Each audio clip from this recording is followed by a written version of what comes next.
بفضل من الله تعالى نفذ سلاح الجو المسير عملية هجومية واسعة ب10 طائرات مسيرة.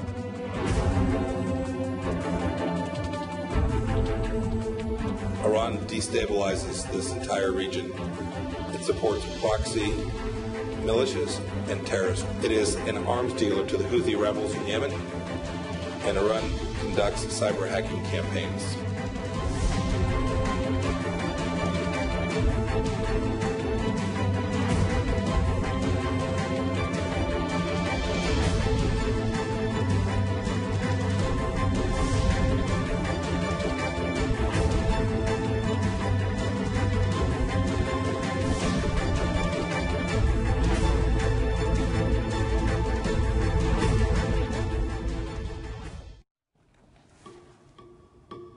예, 오늘 뉴스탑 10 여기부터 풀어보겠습니다. 칠흑 같은 밤 불길이 활활 치솟고 있는 이곳은 사우디 원유 시설의 심장 아부카이크입니다. 화염에 휩싸인 모습이 정말 아찔한데요. 그런데 이 사우디 석유 시설 테러에 무인 드론 10대면 충분했습니다. 이 소식 차분히 좀 풀어보겠습니다. 먼저 이현정 의원. 네. 이 사우디의 주요 핵심 시설인 석유 생산 시설에 걸프전 이상의 피해가 났다는데 좀 믿겨지지 않는데요. 그렇습니다. 사우디라고 하면 세계 원유의 상당 부분을 지금 공급하고 있죠. 이번에 지금 예멘의 후티 반군이 사우디의 지금 핵심 2개 시설을 일단 무인 드론으로 공격을 했습니다. 그래서 실제로 이 지금 석유 생산량, 전 세계 석유 생산량의 5%가 지금 차질을 빚고 있어요. 현재 배럴당 한 $60 정도를 하고 있는데요. 지금 이제 JP 모건 측에서 이제 그 예측한 바로는 이게 $100까지 올라갈 수가 있다라고 지금 전망하고 있습니다. 더군다나 지금 우리나라 석유 같은 경우에 소비량의 30%를 지금 사우디에서 공급받고 있거든요. 그렇죠. 근데 이렇게 될 경우에 상당히 공급에 차질을 빚을 수 있는데 일단 이 사우디 석유 회사인 아람코가 일단 비축유를 풀기 시작을 했습니다. 당장은 영향이 없겠지만 이 석유 시설이 얼마나 빨리 복구해야 되냐에 따라서 상당히 원유 가격이 급속히 치솟을 가능성도 여전히 배제할 수 없습니다. 걸프전 이후 최대 피해라는 평가도 나와서요. 자, 그렇다면 누가 왜 드론 테러를 감행한 걸까요? 친이란 성향의 예멘 반군 후티를 주목해 보겠습니다. بفضل من الله تعالى نفذ سلاح الجو المسير عملية هجومية واسعة ب10 طائرات في الرد على جرائم العدوان وحصاره المستمر على بلدنا منذ 5 سنوات. 일단 표면적인 이 공격을 한 집단이 나왔는데 신 대표님 화면 같이 보시면 이게 무인기가 10대가 넘는 정도의 수준이 이 드론이 이렇게 핵심 석유 시설을 파괴할 수 있을 정도의 위력이 되는 겁니까? 저는 사실 좀 힘들다고 봅니다. 왜냐하면 일단 예멘 지역에서부터 지금 저 유전 지역까지 거리가 1,300km 정도 돼요. 예. 그러면은 이런 것들을 날아가려고 하면은 우리나라 같은 경우는 지금 워낙 좁은 국토에 많은 병력이 밀집해 있기 때문에 사실은 레이더가 없는 지역이 없어요. 그런데 사우디 같은 경우는 굉장히 큰 영토에 인구도 우리보다 더 적지 않습니까? 예. 그러다 보니까 그 레이더의 그 탐지가 못 미치는 곳이 굉장히 많거든요. 그러면 예멘에서 저기까지 날아가려면은 레이더가 없는 곳을 이렇게 빙빙빙빙 돌아가야 됩니다. 레이더 있는 곳을 관통해서는 안 되죠. 그러니까 돌아가야 되면은 즉 이 비행 거리는 저거보다 훨씬 더 길어져야 되는데 저런 1m밖에 안 되는 그래서 이제 3km짜리 페이로드 그러니까 3km짜리 폭탄을 달 수 있다고 하는데 그 3km짜리 폭탄 가지고 저런 유전 시설을 저 정도로 격파할 수 있다. 그리고 그것은 이제 여러 가지 그 부착물 딱 갖다 붙여가지고 폭파시키는 것도 아니고 예. 떨어뜨려서 우연히 폭파했을 때 저 정도 폭발력이 된다. 저거는 사실은 이거는 조금 힘들다. 다른 데서 또 외부의 어떤 공격 이런 것들도 가미되지 않는 생각합니다. 화면 다시 한번 보실게요. 그러니까 신 대표님 말씀은 이 예멘에서 이 지금 피해를 본 곳이 1,300km 이상 되니까 네. 무인기 10대 말고도 뭔가 더 있을 것이다. 저도 그렇게 봅니다. 그렇다고 하더라도 만약에 어떤 공격이 가했을 때 사우디도 상당히 군사 대국 아니에요? 그렇죠. 그런데 이것조차 이 핵심 시설 못 막는 겁니까? 사우디 같은 경우는 패트리어트 미사일 그러니까 방공 시스템이죠. 요격 시스템. 그것을 10여 기나 가지고 있고 사드도 지금 여러 기지를 가지고 있거든요. 예. 그런 상황에서 이런 국가 전략 시설을 못 지킨다라는 것은 있을 수 없는 일이고 다만 만약에 정말로 예멘에서 날아왔다고 하면은 허를 찔린 것이죠. 뒤에서 도저히 날아올 수 없는 레이더 같은 것이 전방을 주시하고 있는데 후방에서 날아왔다든지 이런 것. 그리고 이제 만약에 정말로 뭐 어디 그 다른 주장처럼 다른 곳에서 날아왔다면 정말로 예측할 수 없는 곳에서 날아왔던 경우가 아닐까 생각을 합니다. 하나씩 좀 더 들어가 볼게요. 그런데요, 미국은 이 예멘 반군의 배후로 미국과 군사대치를 이어가고 있는 이란을 지목합니다. 미국은 일찌감치 이 합작 테러 위협을 예의주시했었습니다. Iran destabilizes this entire region. It supports proxy militias and terrorist groups. It is an arms dealer to the Houthi rebels in Yemen. Unlike the prior administration, we will not neglect the vast scope of Iran's terrorism. It is indeed the greatest sponsor of terrorism in the world, and we are determined to make sure it never possesses a nuclear weapon. 자, 미국이 이란을 배후로 지목하는 이유, 신 대표님, 보면 제일 눈에 들어오는 게 순항 미사일 사용 흔적이 있다라는 게 미국의 주장이래요.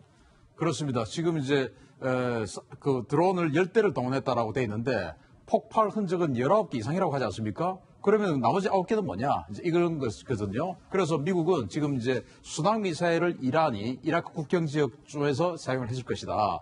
그런 정황이 있다. 이런 것인데 그것은 이제 현지 지금 저 유전 지역의 현지인들이 사우디인들이 증언도 사실은 들어봐야 돼요. 왜냐하면은 저 드론을 가지고는 3kg짜리 폭탄을 투하를 한다고 하는데 순항 미사일은 탄도 중량이 뭐 종류에 따라 다르지만 주로 250kg입니다. 예. 거의 100배에 가까운 위력이에요. 그러니까 3kg짜리 수류탄보다 좀 강한 폭탄이 떨어져서 터지면은 그로 인해서 유폭이 발생해서 뭔가 저런 화염이 발생을 하는 것이지 그 하나의 폭발력으로 저렇게 되지 않거든요. 근데 순항 미사일은 탄도 중량이 250kg이니까 그거 예. 한 방으로 그냥 어마어마한 폭음이 일으면서 화염이 치솟하는 것이니까 현지 증언을 또 들어봐야 됩니다. 근데 가능성이 높다고 봅니다. 지금 봤을 때는 이란의 순항 미사일이 신 대표님 생각엔 아마 저 원유 시설을 타격했을 것이다. 저 정도 지금 피해 같으면 저는 그렇게 봅니다. 알겠습니다.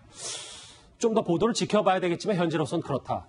자, 그런데 우리에게도 잘 알려진 무하마드 빈 살만 사우디 왕세자는 이 트럼프 대통령과 긴급히 전화 통화를 하면서 보복을 다짐했습니다. 보복을 다짐했다. 그런데 김정호 실장님, 네. 그러면 어떤 보복, 미국과 사우디가 이란이 만약에 배우라면 할 수 있는 보복 종류는 어떤 게 있습니까? 6월 달에 미국의 드론이 이제 이란군에 의해서 격추된 적이 있지 않습니까? 그때 트럼프 대통령이 이란에 대한 공격을 명령했다가 10분 후에 취소했었습니다. 그때 취소하면서 한 얘기가 만약에 공격하면은 이란의 민간인들이 한 수십 명 살상되기 때문에 중지됐다라고 핑계를 냈습니다만 그때는 현재 중동에 있는 카타르하고 아랍에미레이트에 있는 미군의 공군 기지가 있는데 그때는 무방비 상태였습니다. 지금은 현재 페이트리엇 3 미사일을 요격 미사일을 갖다 놨기 때문에 지금은 방어가 가능하거든요. 그래서 아마도 현재 공격을 한다 그러면 그 공군 기지에 대해서 미군의 그 비행기가 이란의 중요 거점을 타격할 수 있는 그런 가능성이 있다고 생각이 됩니다. 그럼 지금은 사실 저 드론 테러 이후가 더 큰 문제, 일촉즉발의 상황이 된 거네요. 글쎄요. 실제로 공격을 할지는 현재 그것도 미지수인 것이 만약에 이란이 탄도미사일 가지고 사우디에 있는 그런 중요한 다른 또 석유 저장 시설이라든가 추가 타격을 하면 추가 타격이 되면 전 세계 경제에 엄청난 타격이 오기 때문에 이걸 정말 군사적으로 해결할지 아니면 대화를 통해서 해결할지 그건 앞으로 두고 볼 일입니다. 알겠습니다. 지금 정세가 조금 심상치는 않아서요. 그런데 이 드론 테러가 우리에게 강 건너 불구경할 일은 아닌 것 같습니다. 전 세계적으로 이렇게 드론 테러는 이미 현실화됐고 우리나라도 테러 무풍지대가 아닌 것 같습니다. 신 대표님. 네. 물론 드론 말고 배후에 순항 미사일이 있는지는 여부는 좀 봐야 되겠지만 이렇게 무인기 열대로 일단은 어느 정도 이 사우디 기간 시설을 타격할 수 있다면 우리군 레이더는 이런 드론에 대해서는 탐지가 좀 어렵다면서요? 탐지가 어려웠었는데 지난 2013년도에 경기도 파주 이런 곳에 북한의 무인기가 우리 청와대를 찍고 돌아가다가 추락했지 않습니까? 예. 그 이후로 우리 군이 이스라엘을 라다서로부터 초정밀 레이더 10개를 긴급히 도입해서 지금 수도권 주변에 깔아놨고요. 예. 그리고 이제 한국의 국내 레이더 만드는 업체가 있습니다. 엘모 회사인데 거기에서 긴급하게 국지방공 레이더라고 해서 그것을 지금 올해 지금부터 전방 지역에 배치를 하고 있는 중입니다. 현재 따라서 이 드론 초소형 드론이라 하더라도 서울 근방은 대부분 탐지가 되고요. 그러나 이제 경기도 조금 서울과 먼 곳은 아직은 탐지가 안 됩니다만은 예. 한 1, 2년 후에는 휴전선 전 지역이 탐지가 됩니다. 다만 그렇다고 하더라도 드론조차도 또 더 작아지고 있기 때문에 그렇죠. 그런 것들이 날아와서 여기에 저런 폭약이 아니고 살인가스나 이런 탄저균이나 이런 것들을 생화학 무기를 가지고 테러를 한다면 사실은 뭐 굉장히 큰 그 재앙이 발생할 수 있습니다. 정말 남의 나라 얘기는 아니네요. 그렇습니다. 자, 이 사우디의 원유 테러, 드론 테러 여파가 당장은 우리 원유 수급에 차질이 없다는 게 정부의 말이긴 한데요. 그런데 가뜩이나 경기도 안 좋은데 국민들 걱정이 앞섭니다. 가격이 좀 급등할 가능성이 높은 것 같아요. 호르무즈 해협을 통해서 우리나라 들어오는 원유 수입 물량이 많으니까. 우리가 제일 궁금해하는 것, 미국도 마찬가지고 그러면 앞으로 원유 수급엔 정말 차질이 없느냐. 근데 미국이 전략적으로 가지고 있던 비축 석유들을 좀 푼다고 하는데 괜찮은 겁니까? 일단 이제 미국 같은 경우는 이제 비축유들이 이제 풀린다고 이제 트럼프 대통령이 이야기를 했죠. 그리고 또 아람코, 즉 사우디의 이제 가장 큰 이제 석유회사, 국영 석유회사입니다. 아람코 같은 경우도 싱가포르, 일본 등지에 이제 비축유 저장 시설이 있어요. 이번 같은 경우는 사실은 이제 탈황 시설에 있는 이제 정제유가 파괴된 것이거든요. 아마 일단 그쪽에서 이제 비축유를 풀기 때문에 당장은 어떤 면에서 보면 타격은 없겠지만, 과연 이제 저 시설이 얼마나 빨리 복구될 수 있느냐가 사실은 문제겠죠. 그리고 또 중동 정세가 이제 복잡해지면 사실 이번에 예멘 반군 같은 경우는 이제 시아파입니다. 그리고 이제 지금 사우디 같은 수니파의 어떤 종주국 아니겠습니까? 자, 그런 상황에서 이란이 이 문제와 관련해서 어떻게 대응을 하느냐. 지금 이제 미국에서 보도에 나온 것 따르면 미국 당국이 사실상 이란을 지금 이제 지목하고 있다는 것이거든요. 그렇죠. 그럼 만약에 트럼프 대통령이 이란에 대해서 어떤 면에서 군사적 대응을 할 경우에 사실 이 문제가 굉장히 어떤 면에서 보면 예측 불가능의 상황으로도 발전할 수가 있습니다. 지금 미국 보도에 따르면 실제로 아까 말씀하셨던 드론 공격보다는 미란에서 발사된 순항미사일이 상당히 유력하다는 이야기가 그러면 더 있습니다. 규모가 커지는 거죠. 그렇죠. 그렇게 될 경우는 이제 이란을 공격하지 않을 수가 없을 겁니다. 트럼프 대통령 입장에서는. 그렇게 될 경우는 아마 세계적으로 보면 여러 가지 에너지 사태가 굉장히 우리가 예측할 수 없는 상황으로 발전할 수도 있습니다. 드론 테러를 당한 사우디 석유의 심장 얘기 첫 번째 이슈로 짚어봤습니다.